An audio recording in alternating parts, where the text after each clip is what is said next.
మాది విజయనగరం జిల్లా మెంటాడ మండలం విత్తనవలస గ్రామం అండి. మా పిల్లల్ని గవర్నమెంట్ స్కూల్లో చదివిస్తున్నాం.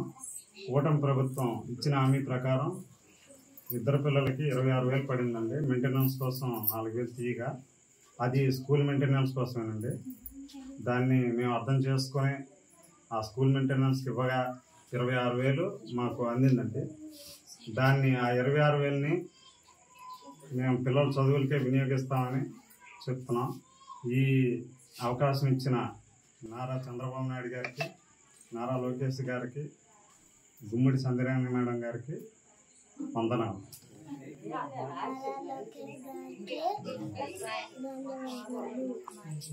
మాది విజయనగరం జిల్లా మెంటాడ మండలం విత్తనవలస గ్రామం అండి. మా పిల్లల్ని గవర్నమెంట్ స్కూల్లో చదివిస్తున్నాం.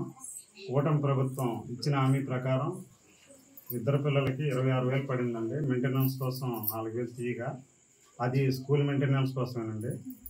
దాన్ని మేము అర్థం చేసుకొని ఆ స్కూల్ మెయింటెనెన్స్కి ఇవ్వగా 26,000 మాకు అందిందండి. దాన్ని ఆ 26,000ని మేము పిల్లల చదువులకే వినియోగిస్తామని చెప్తున్నాం. ఈ అవకాశం ఇచ్చిన నారా చంద్రబాబు నాయుడు గారికి, నారా లోకేష్ గారికి, గుమ్మడి సంధ్యారాణి మేడం గారికి వందనాలు.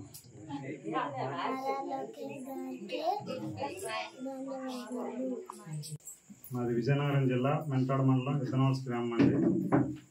మా పిల్లల్ని గవర్నమెంట్ స్కూల్లో చదివిస్తున్నాం. కూటమి ప్రభుత్వం ఇచ్చిన హామీ ప్రకారం ఇద్దరు పిల్లలకి 26,000 పడిందండి. మెయింటెనెన్స్ కోసం 4,000 తీయగా, అది స్కూల్ మెయింటెనెన్స్ కోసమేనండి. దాన్ని మేము అర్థం చేసుకొని ఆ స్కూల్ మెయింటెనెన్స్కి ఇవ్వగా 26,000 మాకు అందిందండి. దాన్ని ఆ 26,000ని మేము పిల్లల చదువులకే వినియోగిస్తామని చెప్తున్నాం. ఈ అవకాశం ఇచ్చిన నారా చంద్రబాబు నాయుడు గారికి, నారా లోకేష్ గారికి, గుమ్మడి సంధ్యారాణి మేడం గారికి వందనాలు.